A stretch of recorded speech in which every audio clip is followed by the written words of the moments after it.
We're live. Thank you. Good morning, everyone, and welcome to the Town of Vesuvius Committee of the Whole Council meeting on Tuesday, May the 10th, 2022 at 9 a.m. in Council Chambers. And welcome to all of our visitors today. First off, we need the approval of the agenda, and there are no late items. Thank you.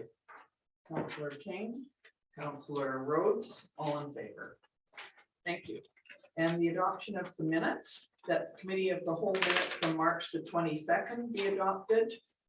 Councillor Bennett, Councillor Harvey, all in favor. Thank you. No business arising. And first off, we have a petition. That's what you're here for, and a delegation from the Vesuvius Elementary School Garden Committee. I think it's a committee. So we're happy to welcome Mr. Miller and Mr. Foster here, and 5 students that have joined them. So would you like to say something first, or would you like to see the presentation that you provided first? I think we're ready to do our presentation, and then we would welcome any questions at the end, if that's okay. All right, so once we find it, we'll put it up on the screen, and then you can come up to the microphone, or it's up to the, do we need the microphone at the, no, we don't, okay. Councillor Harvey and Councillor Rhodes, can you see the PowerPoint presentation on your screen? Bennett? Perfect, thank you. Okay, so we will have a look at the presentation first. Don't be shy, because I am. You're gonna go through it as you talk. Okay. Yeah, we're gonna address it. Do you want to say something first?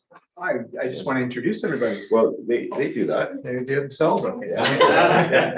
Listen, we're gonna let yeah. So you guys come up. Whoops, Come on up. that's on the finish line, right? I'm not trying to. You guys come on up here, and do we face this way, or we should face you? You want us to face the camera? No, face council. Okay, yeah, that feels more comfortable for us. So come on up, you guys do what we talked about, we make a line, and then you guys can just shift it. Jasmine's gonna start, so if you two come here and then you guys come over, and then we'll just do the shuffle. You can come on the other side.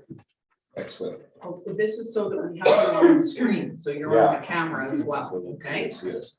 So, welcome. You guys are doing awesome. And please go ahead. Thank you for coming. Hello, this is Lexa, Mika, May, Tatum, and I am Jasmine. We are grade 5 students from Vesuvius Elementary School, and we are here to share about a new project that our school has taken on this year. We are excited to announce that Vesuvius Elementary is building a school garden. It's not a small project, so grade 5 students were chosen to represent our school. Because we are some of the newest leaders, and we will both also be around to watch our garden grow for the next couple of years, both literally and figuratively. There are many benefits of the school garden. We would like to share 5 key areas of the garden that will support our school and how we live. School gardens are outdoor classrooms and they serve as living laboratories for any subject. Many cross-curricular connections can be made through a school garden. Lots of activities can be taught in the garden, and you don't necessarily need fancy tools to carry out lessons. You don't need to be an average seasoned gardener to use rulers to measure things for core changes or to be inspired to write. Students who participate in school gardens are more likely to try and even have increased preference for healthy fruits and veggies. There is nothing like pulling out a carrot for the first time, biting into a juicy tomato, or smelling some basil to get excited about cooking or eating. We know it can take multiple times of trying to food a child will like or prefer eating it. School gardening provides another green space, giving students an opportunity to spend time outdoors. Visiting the garden can lead to an increased appreciation for the environment. Gardens also provide a place for rest, healing, and meditation, which leads to improved mental health and well-being. Important life concepts that teach responsibility, communication, teamwork, ownership, and leadership. Gardens also foster a sense of community, bringing parents, teachers, students, and community members together. Around every corner, there's something you touch, taste, smell, hear, and see. Gardens are full of unique sensory experiences that are hard to replicate indoors. Even with all the sensory stimulation, Spending time in green settings such as gardens is actually directly linked to reducing attention deficit symptoms in children while improving social and emotional wellness. The community takes the birds to raise a child. Our school garden project has been ambitious, and a big reason we were able to get up and running this year is from the tremendous support in our amazing community. These businesses and community groups have contributed financially with materials and services to help us get started so we can begin planting and planning our projects this spring. This will give us a head start on our learning when we return to school in September. We really appreciate these gifts and are truly grateful for our community and its commitment to our ongoing work.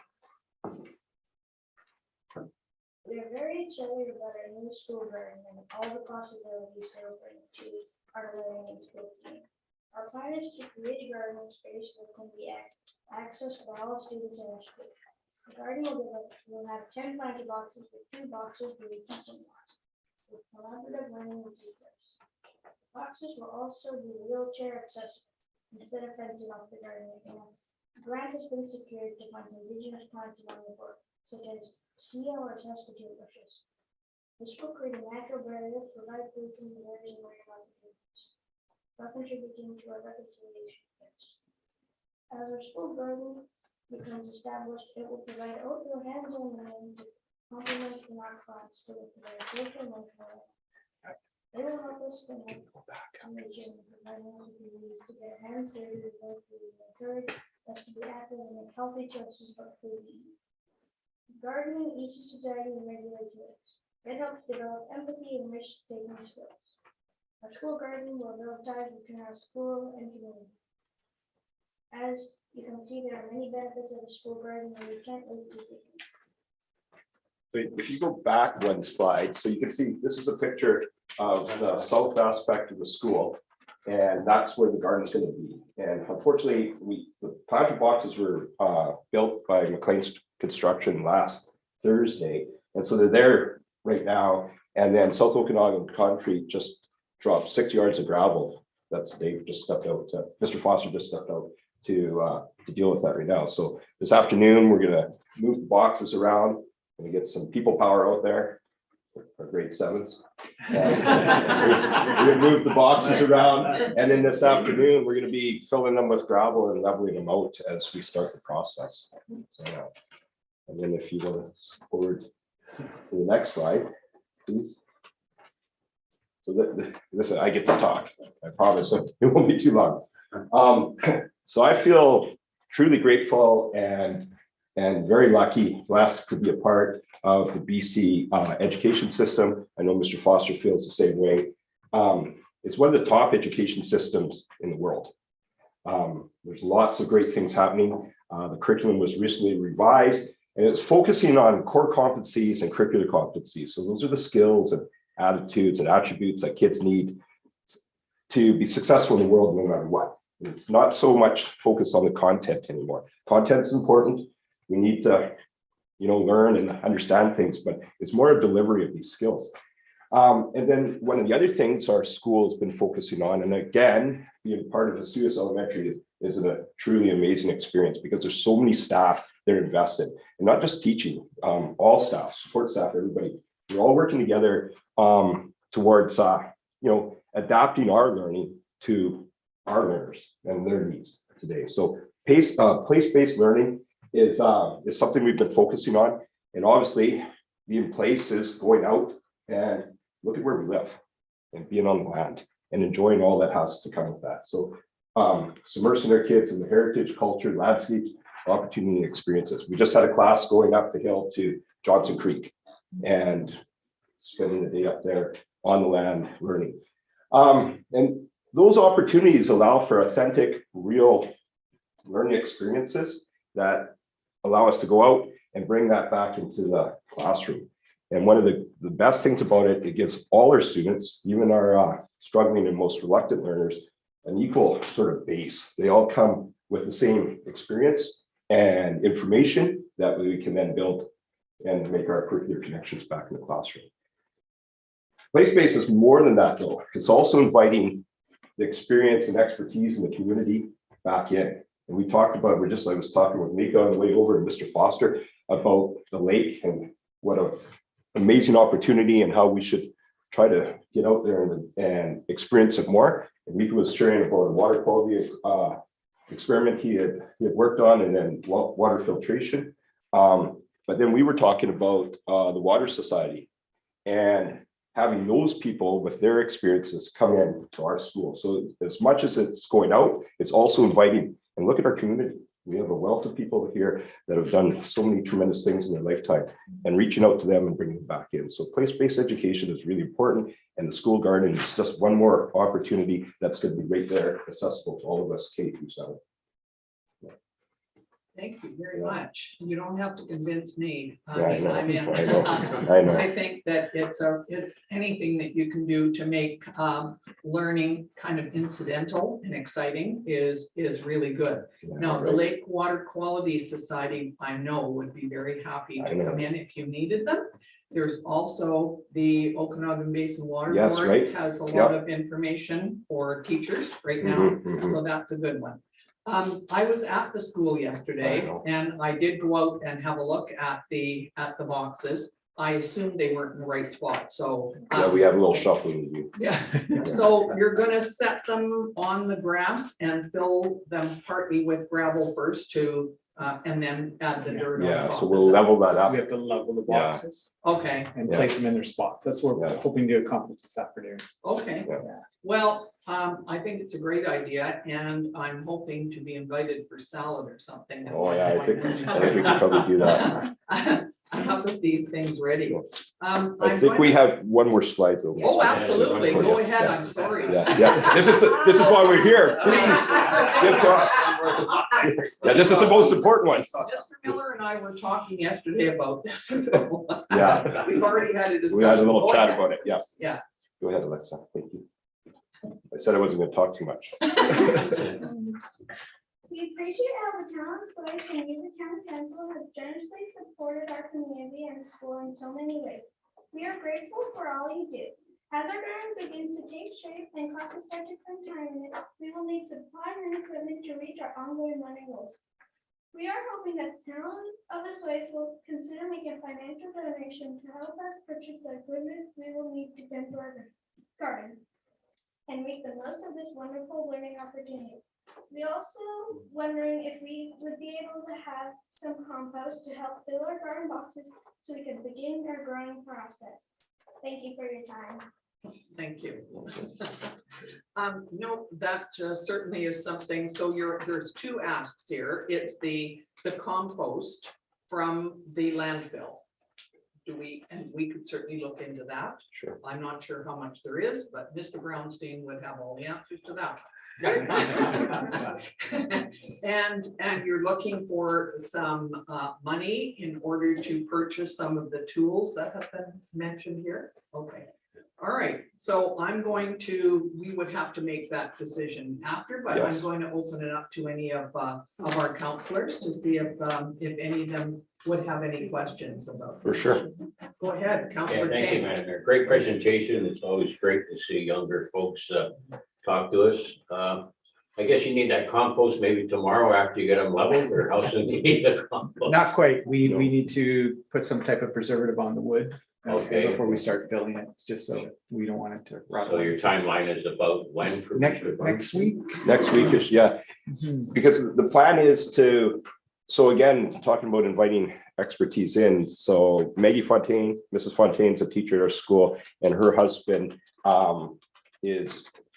he's passionate, but also well-educated in organic farming. Yeah. And they're doing the vineyard. So he's coming and is going to talk to us on various levels, but we're going to put in some filler in the bottom to help with so it doesn't compact and also keep it aerated and all those different things. So we've talked about the different layers that need to go in. So that's going to come in on top of the gravel, and then we'll start putting the compost and soil in on top of that. Yeah, and then he's going to come in and do a soil study with us and talk about the health of the soil and bacteria and all those good things that go along with it too. And get some microscopes and all those great things, right? We're just so excited. Thank you. Good, thank you.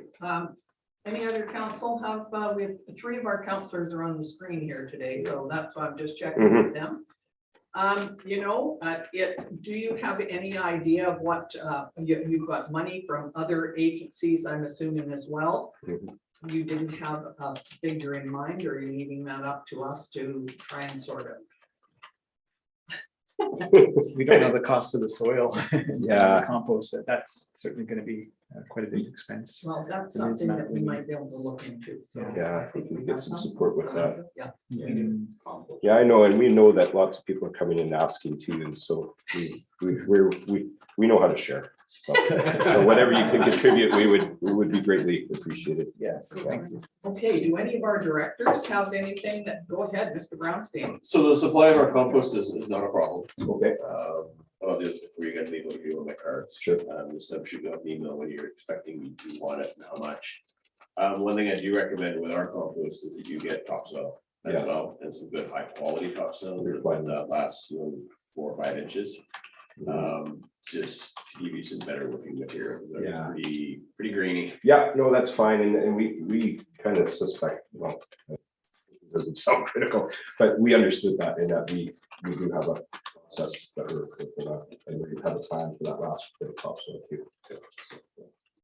And I think by the time you get your everything planted, and things start to grow, who looks after it during the summer and picks all the carrots and the peas and so on? These guys, they don't know that. But when they signed up for this, we put them down for that too. Can I answer that? Yeah, we're just really fortunate that we have a committee, not only of staff at the school, but also our PAC group. Okay. So over the summertime, we're creating a calendar, like a schedule of who's gonna look after the garden each week throughout the summer months. So, Perfect. yeah. Oh, that's very, you thought of everything, sounds like. Hopefully, it's true, things will come up, but we can figure Good it out. luck, and you're doing it very systematically and carefully and learning along the way, so well done, and thank you to the students, all of you, for coming in and speaking with us, and yes, we always enjoy having presentations, especially from young people who are passionate about things, so thank you very much, and we will get back to you on decisions that we make at a later time. Okay? Excellent, thank you for your time. Thank you for inviting us. I Thank you appreciate for it. coming.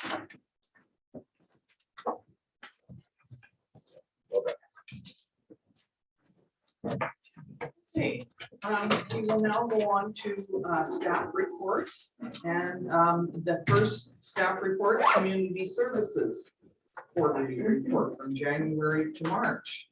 Thank you, Madam Mayor and Council. Town awarded a number of community service grants to local organizations to help offset special events, school bursaries, and one-time projects. Staff completed and was awarded $7,000 as part of the Human Resource Development Canada Summer Grant Program. This grant offsets our summer student wages. Staff continued to be part of a number of committees, including the Accessibility Made Friendly Committee, Community Services Advisory Committee, and the South Okanagan Aquatic Feasibility Study.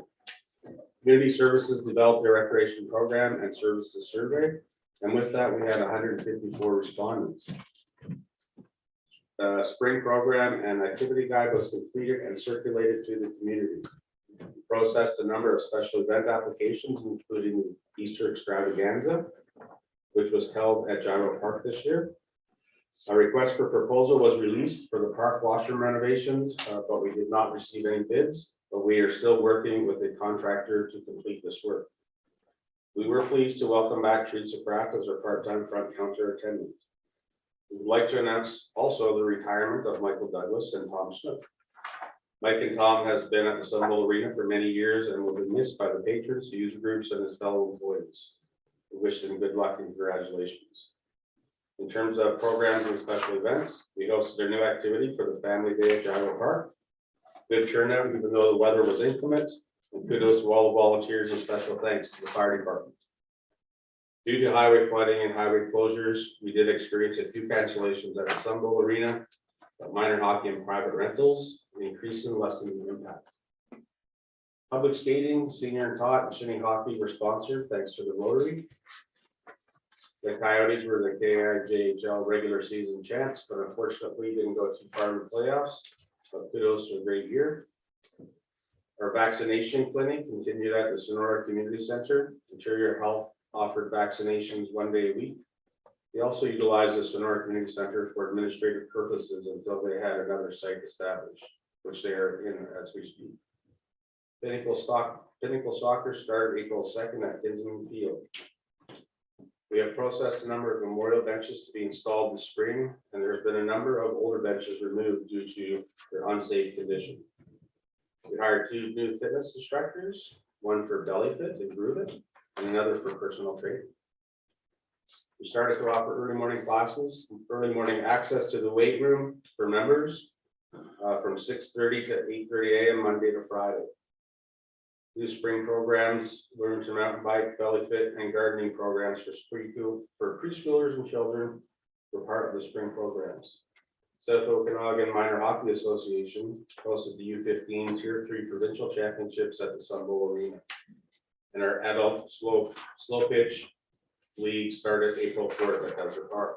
In terms of facilities for the quarter, over the holiday break, we had a flood in the dressing rooms at Sonora Community Center. Water damage was restricted to that area, and we have since repaired the sprinkler heads, and the area had been dried. We are dealing currently with our insurance and the restoration company to complete the repairs. We completed some minor office renovations at the Sonora Community Center. Desert Park RV site upgrade project was awarded and the work was started. Fortis BC has approved the electrical upgrade and have issued a permit to move forward. Working with the contractor to finalize a quote for the upgrade to the outdoor pickleball courts.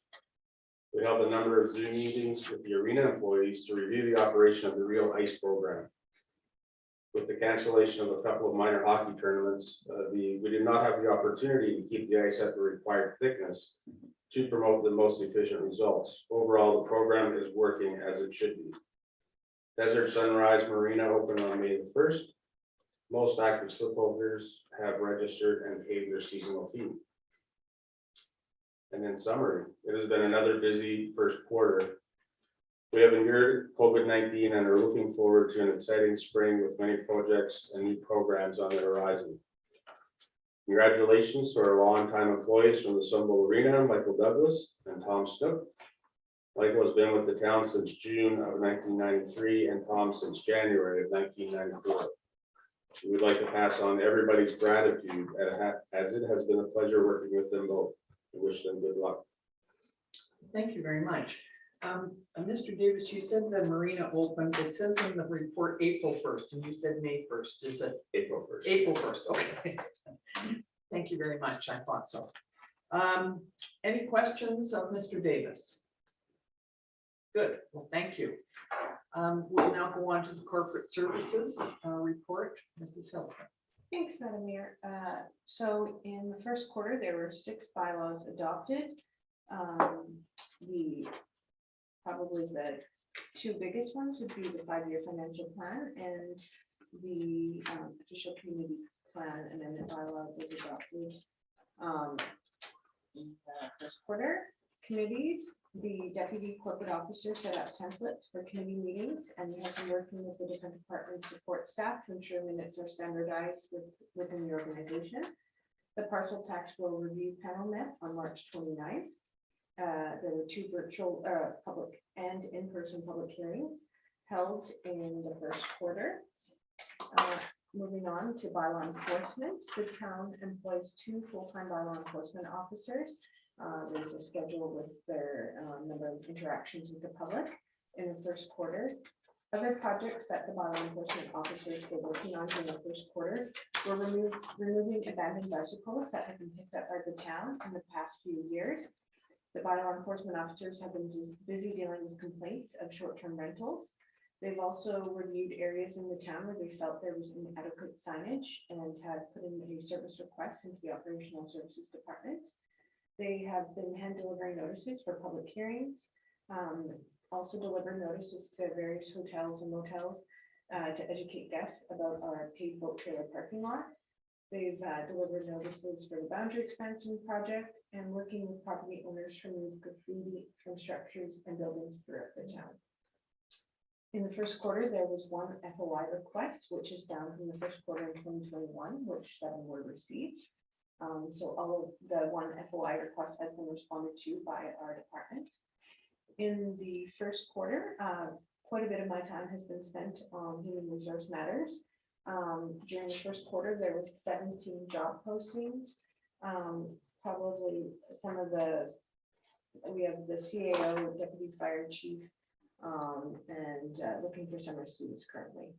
There were interviews held for the following positions in the first quarter. Corporate Services Admin Support, Lauren Oshasky was a successful applicant.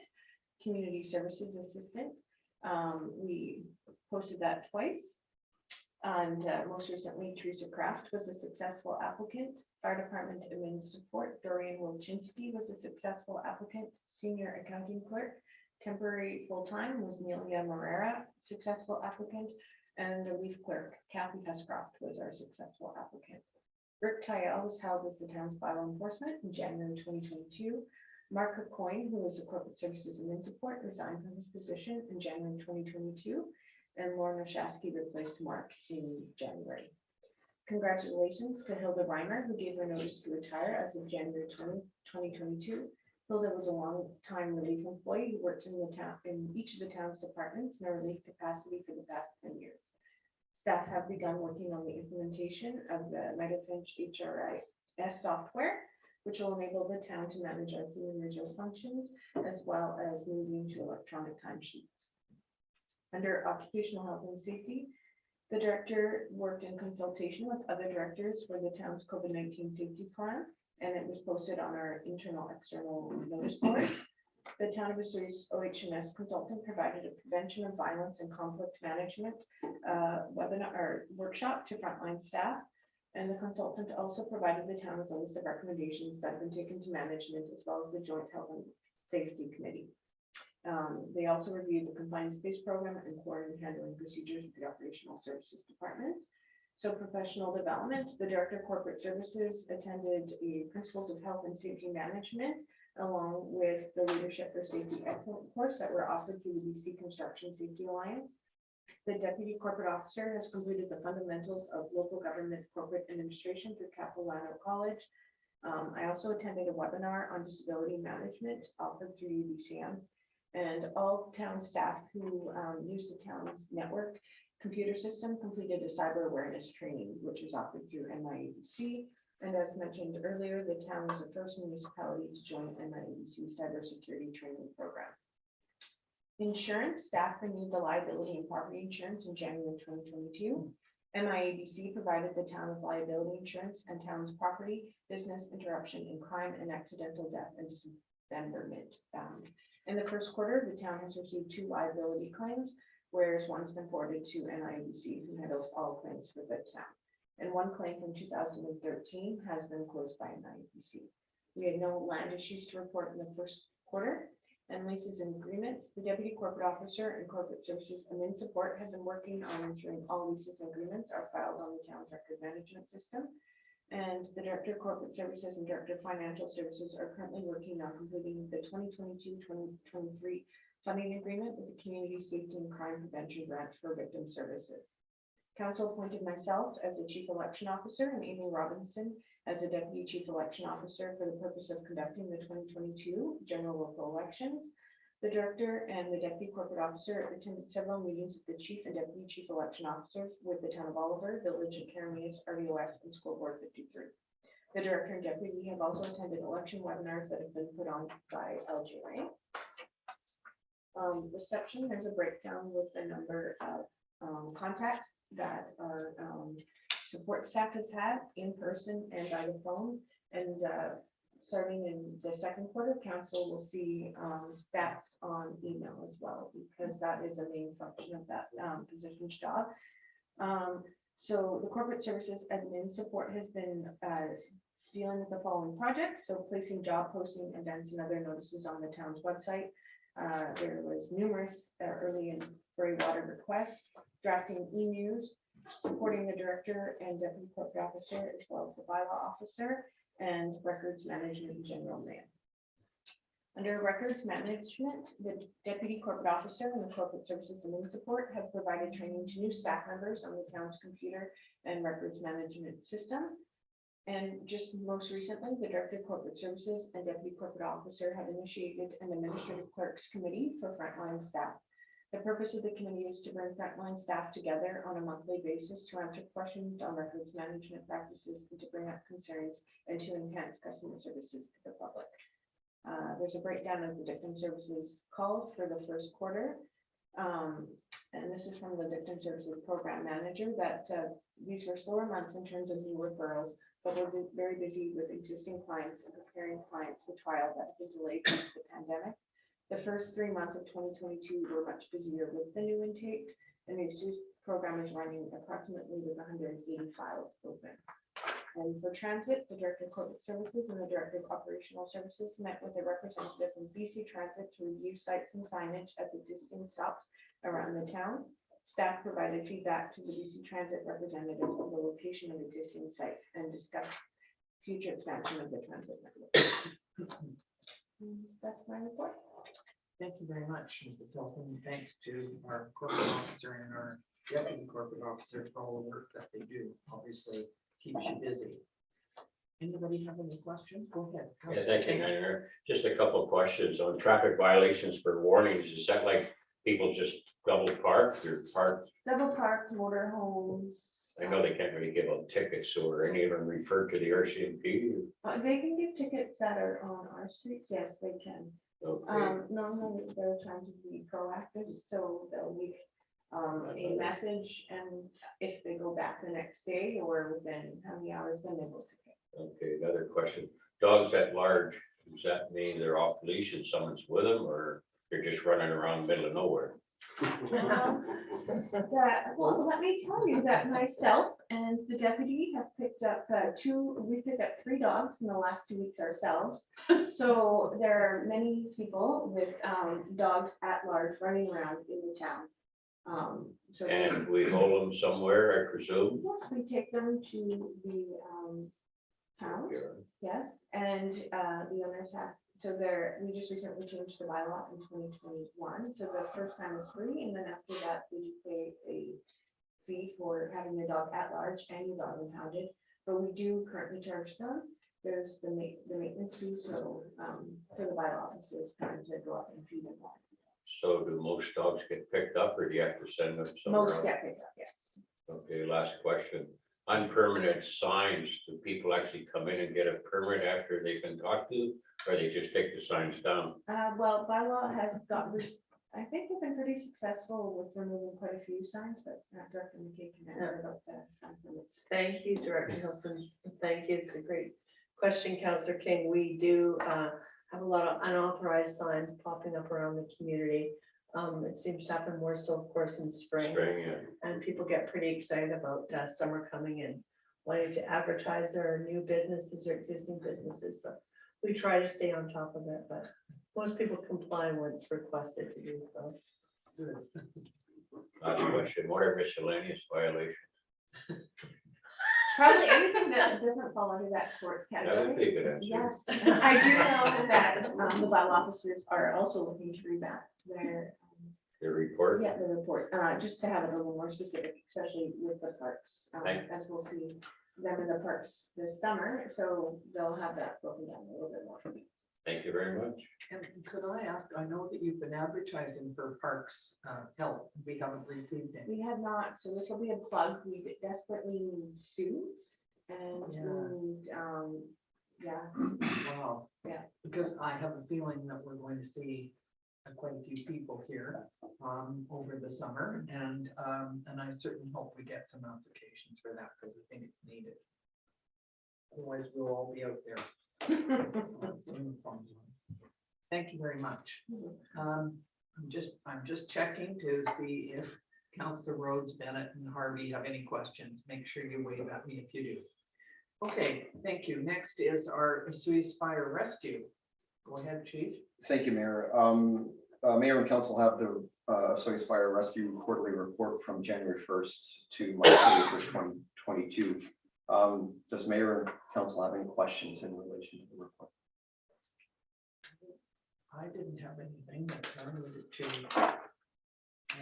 to look like you were sort of busy, but we don't want you too busy.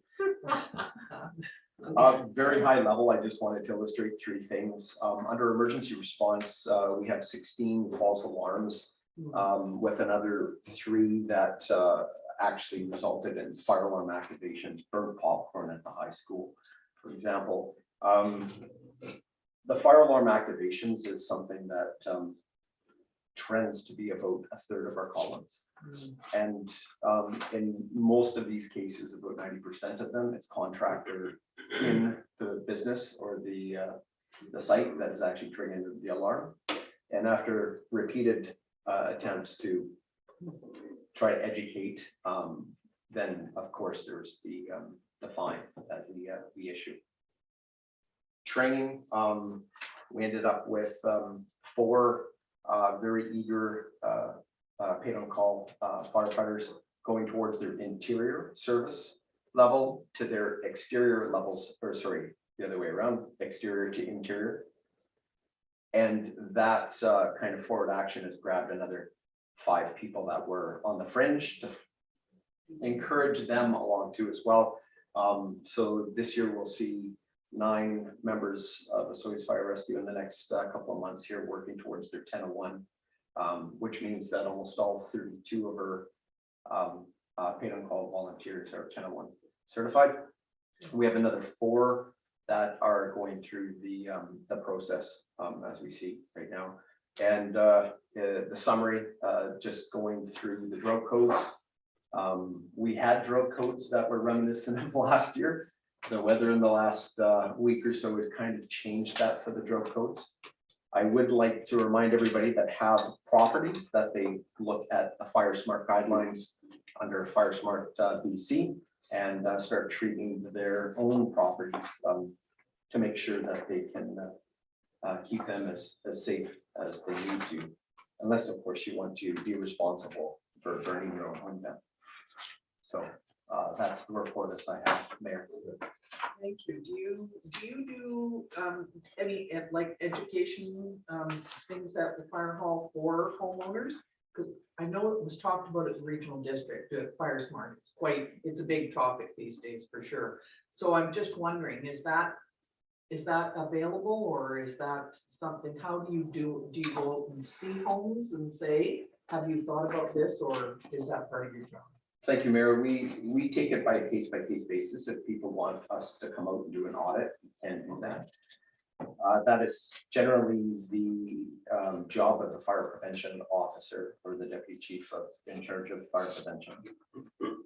The RDOS just hired a Fire Smart coordinator that you can arrange if you're in the regional area, that they can come out and do those same audits. If we're asked, we just will do it as a good service, because people that are helping themselves means that we don't have to help them in the time where we have limited resources, especially during the wildfire season. So we're happy with the rain. I'm happy with the rain, let's say, that we've had. And I'm hoping that we continue to get rain, because that helps the fire season plus the droughts and floods and everything else. Councillor King. Yeah, thank you, Madam Mayor. Just a kind of a question here. You got total inspectable properties at 267, and it says you've only completed 35. That sounds kind of out of balance. Well, we're down a deputy fire chief for prevention. We're in the process of hiring one right now. So yeah, it is a number that looks a little shy.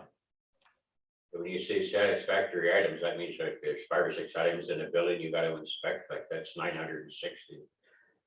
Just trying to explain it. Satisfactory items would be something like your fire alarm system is tagged and inspected and up to date. Yeah.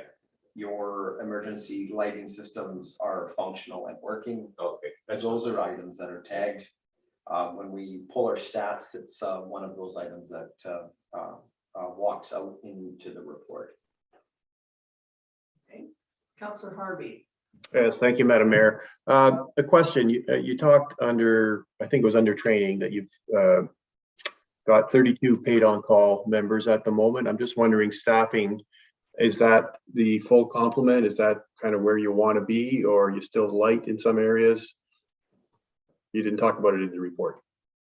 We, with the 4 that are up and coming, will place us in a position where we probably will not have to do any recruiting in the fall, which is very good news, honestly, for us. It provides us a complement, even if times are lean. Sometimes they get leaner with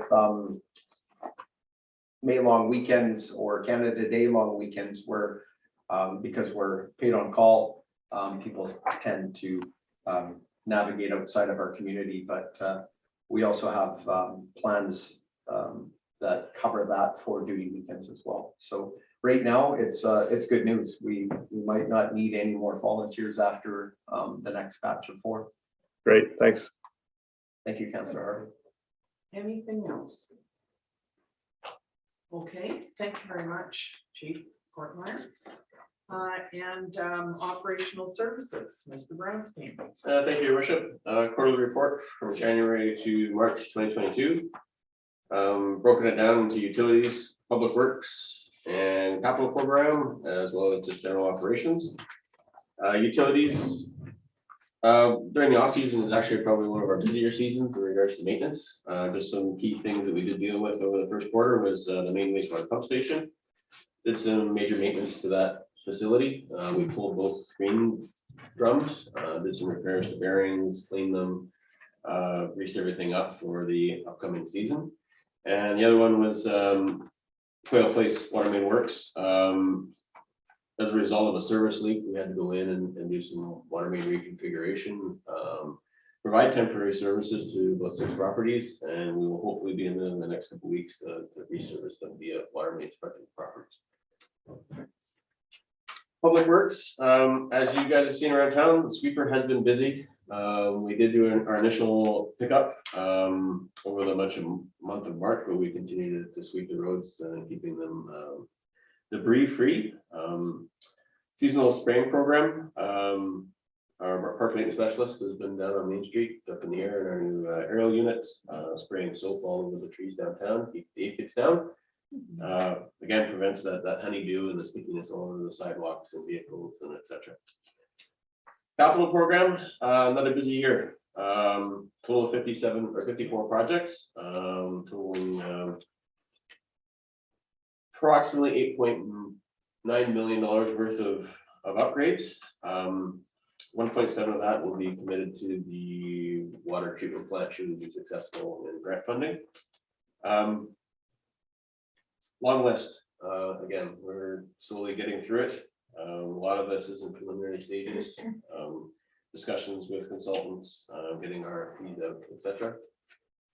And just general operations. Again, PC1 calls are taking up a significant amount of our time at 101 or 102 calls over the first quarter.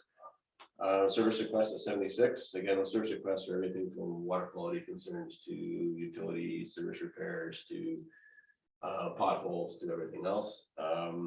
Water quality concerns, we've had 28, and utility service repairs, we've had 8 over the first quarter. Questions? Thank you. So the BC1 calls, is that somebody wants to do something in your yard and they call you out to Yes. make sure they're not going to dig up something they shouldn't? That is correct, Your Worship. So anytime that anybody's doing any excavation on their personal private property, we're part of the BC1 call system, which allows them to make that one call. Then it's us, Fortis, TELUS, and any other utilities that may be buried in their yards. Thank you very much. And you didn't mention the landfill. Is that part of your? Yes, it is, Your Worship.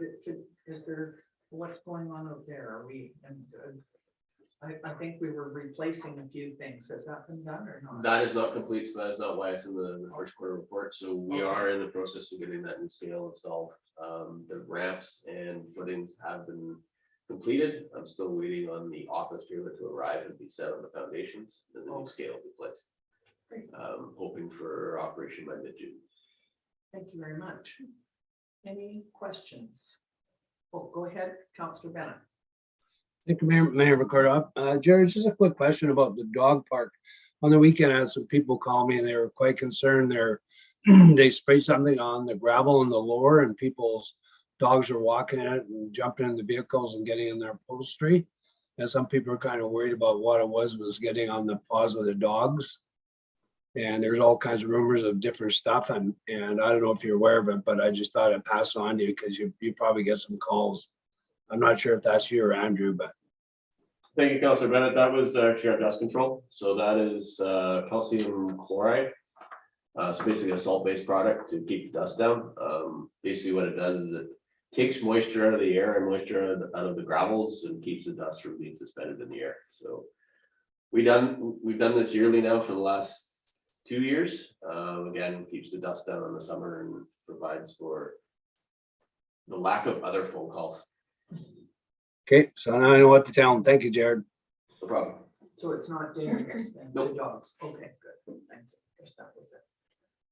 And I do know that, that sometimes staff are called out on the weekends, like last weekend, down to the band shell to turn on power. So, we appreciate it because we know that, sometimes they're called away from home and it was Mother's Day and so on. So thank you for doing that to all of the staff.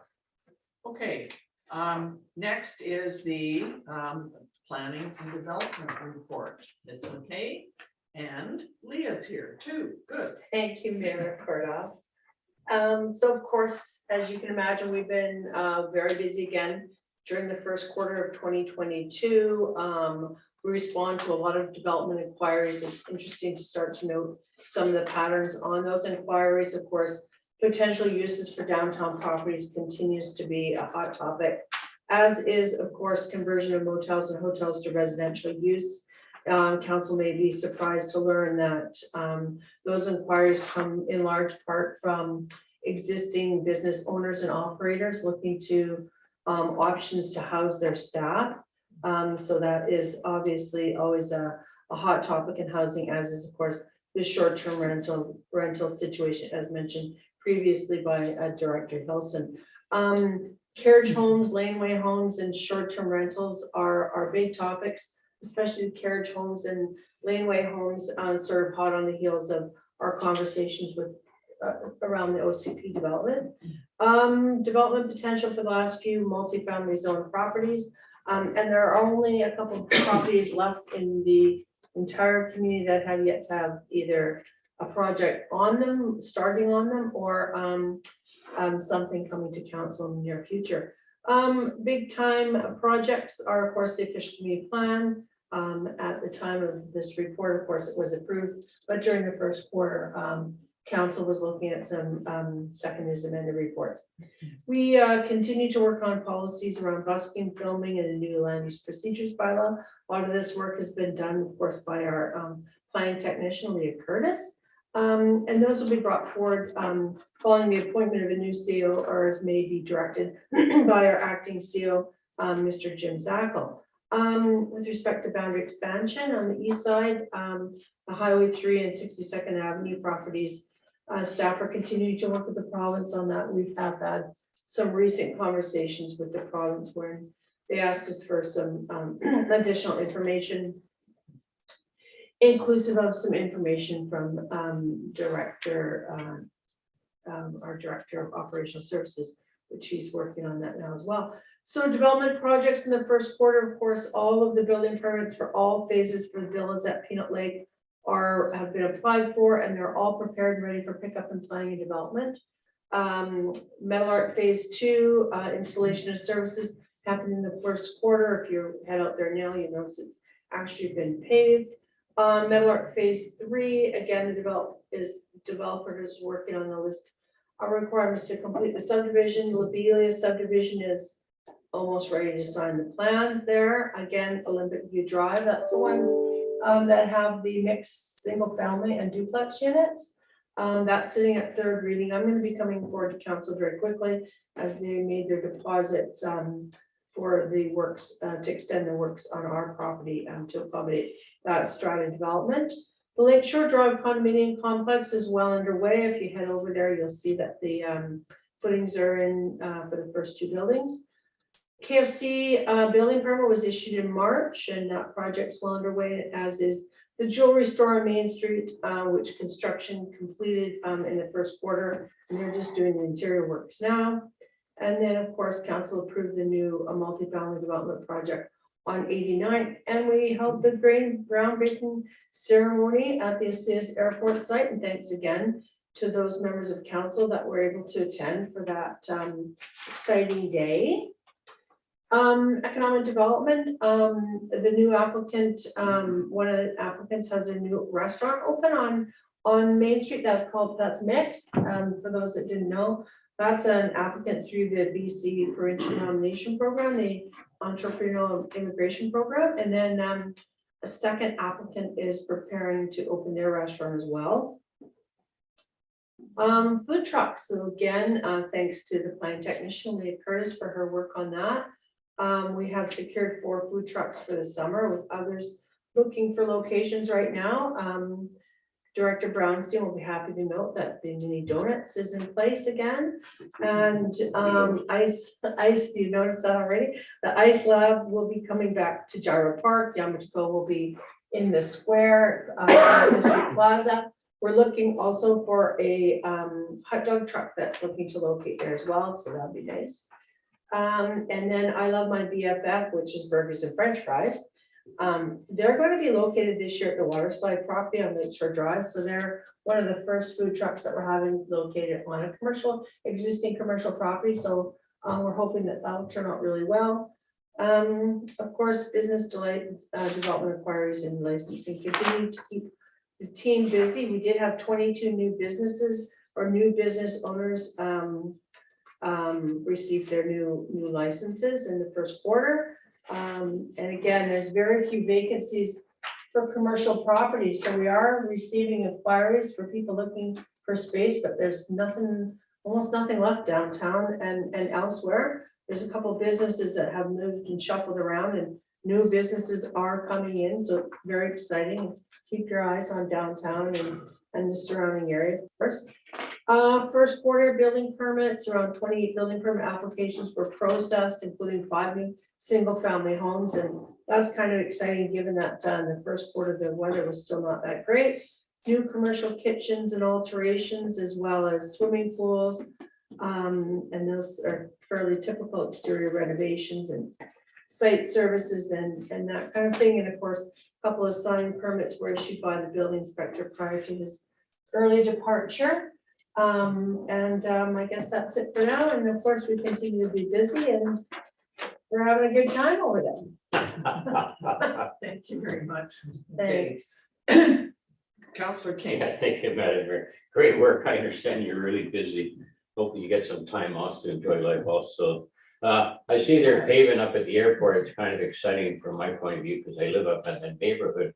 But it looks like they're also maybe putting the building up there. Is there anything going up? Like they dug a hole up there that looks like going for a foundation? There's something actually going to be built up there?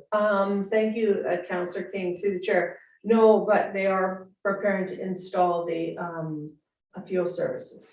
Oh, okay, that's what So it that will will be, requires a concrete pad. be. Thank you. See, Councillor. I do. Councillor Harvey, you're next. Yes, thank you, Madam Mayor.